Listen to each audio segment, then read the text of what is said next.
Hello, dear ones, and how are you doing today? Today I'd like to speak to you about two things: the frog in the water and walking on eggshells.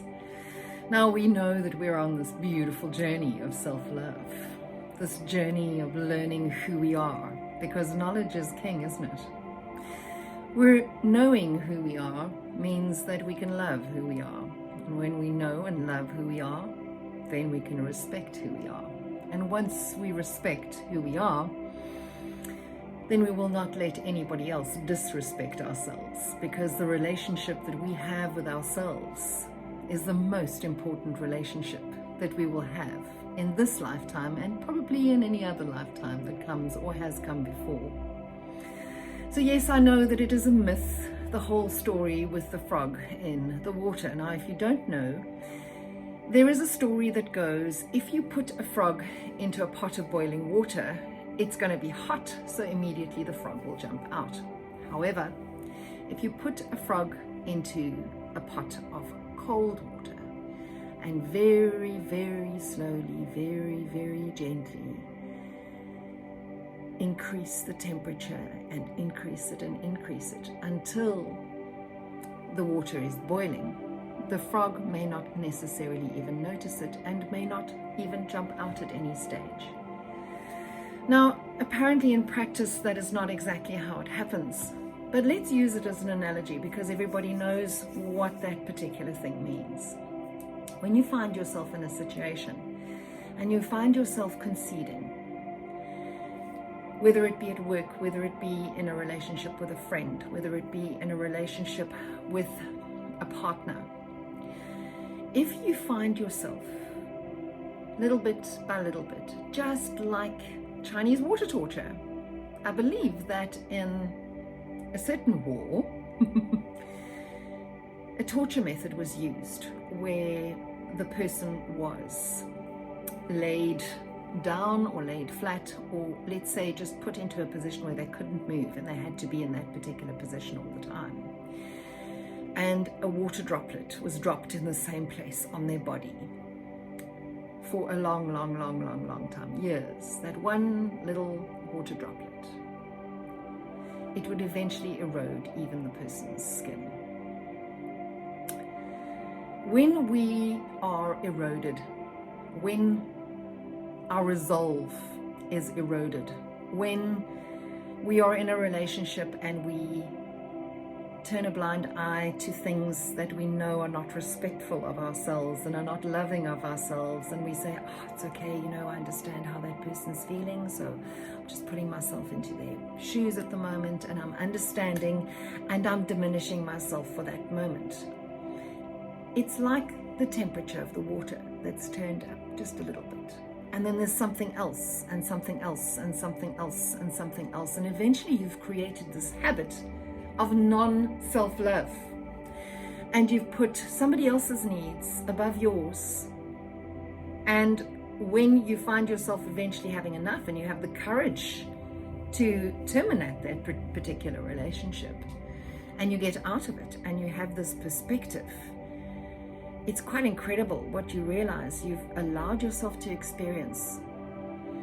Self-love, self-knowledge, self-respect is so important in this case, because if you know that that's what you're doing, then it is so much easier for you to say, no, I'm not budging on that. Now, flexibility is very important, but not flexibility that puts you into a contortionist's box. Because only contortionists can fit into those tiny little boxes. If we're living our life as a square peg in a round hole, we are going to be eroded so that we no longer look square or round.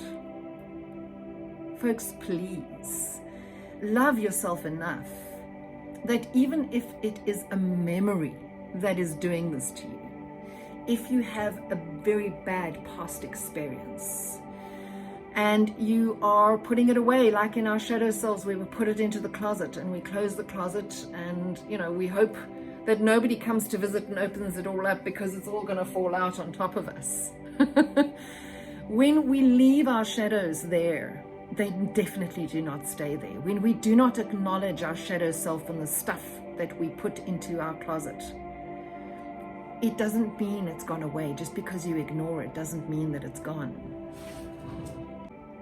Dear ones, whatever you put away in your closet will always come back to you, because you haven't let it go, you haven't released it. It's only when you give it away, when you take those things out of your closet, because even when you move house, you normally take whatever's in your closet and you put it into the closet of the new house. So that doesn't help you unless you actually take those things out, look at them, and decide that you are going to make a concerted effort now, and you are releasing those things because they no longer serve you. They definitely do no longer serve you.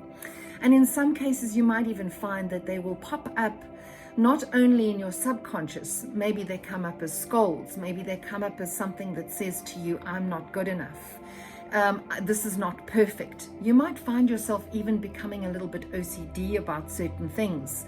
And that OCD is there because you are trying to control something in your life because you're feeling so out of control in the rest of your life.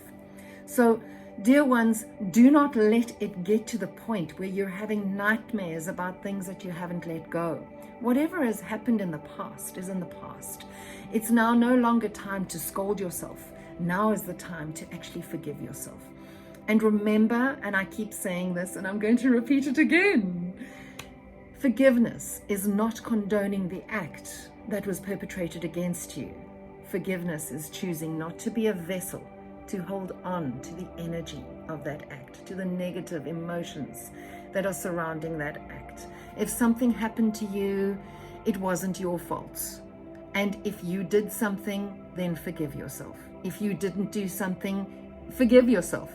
At the end of the day, self-love, self-knowledge, self-respect is all about forgiving yourself, because remember, you only did the best you could at the time with the knowledge that you had.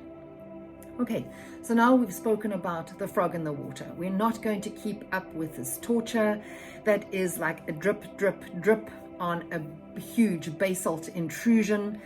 And it's not this lava flow that has sort of become a huge rock or a mountain that now, day by day, is being worn down by the water. Okay? We need to understand what other people wear us down in, and whether we're willing to, if it's something that we feel we've got a couple of sharp edges and we need just a little bit of smoothing off, that's absolutely fine. Sometimes we find people that bring out the absolute best in us. But on other times you find that people bring out things that trigger us into becoming people that we do not wish to be. So examine your life and make sure that that temperature isn't being turned up little bit by little bit by little bit, and that you keep saying, it's okay, it's okay, it's okay, and then you forget what the definition of love and respect in a relationship is. Okay, so that's the first thing that we've now addressed. Now I would like to speak about walking on eggshells. Now, walking on eggshells is actually a very similar situation. So what happens is, we're the frog in the water, the temperature's being turned up, and because the temperature's being turned up and we're slightly uncomfortable, and we found ourselves now tiptoeing around somebody else because we're so afraid of upsetting them. It happens in friendships. You might have a situation where there was a misunderstanding and you actually don't even know what the misunderstanding was, but for some reason now you're not talking to this friend of yours that's actually been a very important part of your life for such a long time. And what you tend to do is you either tend to put an image onto the other person of, oh, well, fine, if they want to be like that then. And all we're doing is talking from a situation of insecurity. That person didn't accept my love, so they can go jump in the lake as far as I'm concerned. That's not loving yourself. That's not loving them. Okay, we have absolutely no idea what somebody else's reality is. We don't know what they're going through. We don't know what their inner thoughts. Now, if you know your own inner thoughts and you know how your shadow self scolds you or tells you you're not good enough, can you imagine you who's working on yourself, how much better you are equipped than somebody who has given into that, who almost doesn't realize it even, but they're living in that closet. So walking around on eggshells around somebody means that you're unable to be your authentic self And what you're doing is you're diminishing yourself every single day, but trying not to intrude on somebody else's space, on somebody else's ideas, on somebody else's opinions.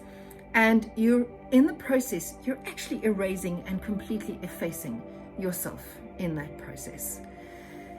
It's time for us all.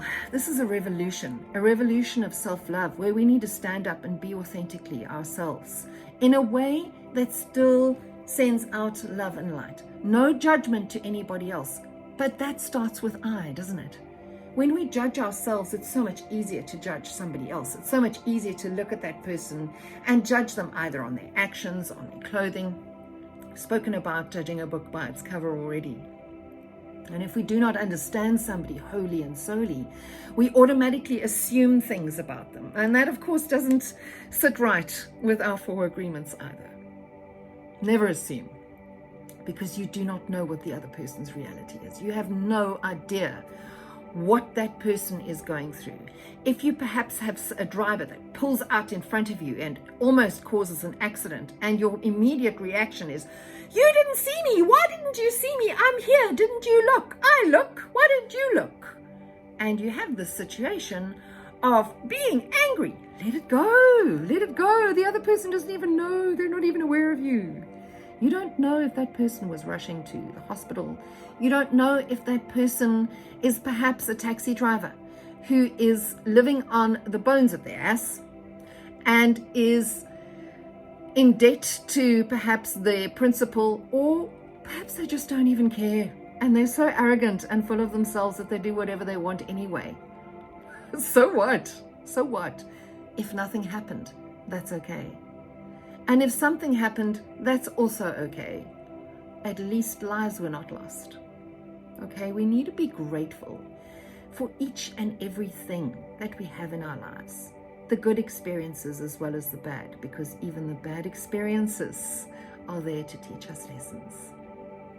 So dear ones, today and every day, love yourselves unconditionally. Work through those issues. You are never alone. Not only can you book a one-on-one session with me, or a guided meditation relaxation session, or a past life regression session with me, which I would absolutely adore to facilitate.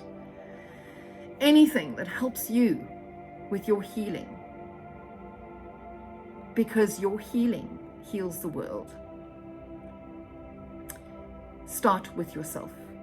And when you heal yourself, the world automatically gets healed by everybody around you that is touched by you. So dear ones, thank you so much for your attention. And remember our 4 agreements. Be impeccable with your word, especially to yourself. Do not make any assumptions.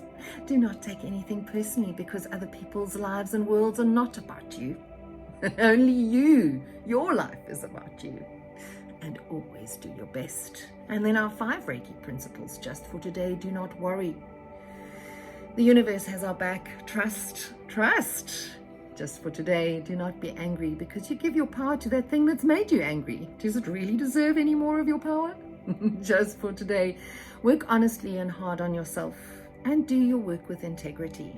Just for today, be kind to all living things. And just for today, be grateful for everything you have, because even those negative experiences are there as a lesson to teach us something. So much love to you all.